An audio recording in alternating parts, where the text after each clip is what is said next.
Tohoto. Obdélník. Čtverec. Ne. Trojúhelník. Teď vyber mi ještě na ten červený trojúhelník jiný trojúhelník. Zkus ten, polož ho na to. Správně. A ještě jeden je tady. Podívej se, rozhlédni se.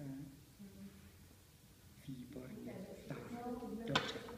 Tak, teď poskládej další geometrický tvar na sebe, který k sobě patří. Ano, ano, výborně. A co to je? Kolečka, kruh, vy k tomu říkáme. Byl bys to hezký sněhuláček, další geometrické tvary vyber. No. Ano, ano, skvělý. A jak se jmenuje tohle? Obdélník, výborně. A poslední nám tady zbývá. Výborně, skvělý, čtverec. Zkusíme barvy. Tak, tahle barva je. Šedá. Taky ne. Tahle je zelená jako travička, tahle je. Červená. Výborně, tahle je. A tohle je. Výborně.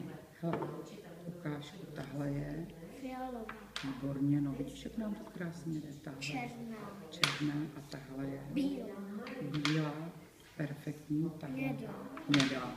Krásně už. Teď zkusíme trošku počítat, jo. Kolik tu mám čtverců před tebou? Kolik tu mám čtverců? 3. Perfektní. Tak zkusíme, to je vidět, že to umíš. Zkusíme něco těžšího, jo. Kolik paprsků zbylo sluníčku? 4. Výborně, 4.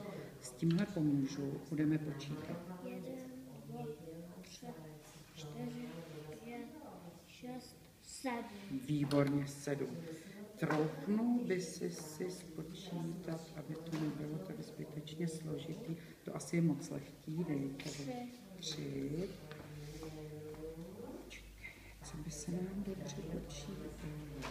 Tady třeba. Taky 4. Výborně. Tak. A teď, Lukášku, prosím, ještě se podíváme. Tadyhle ukážu nějaké obrázky.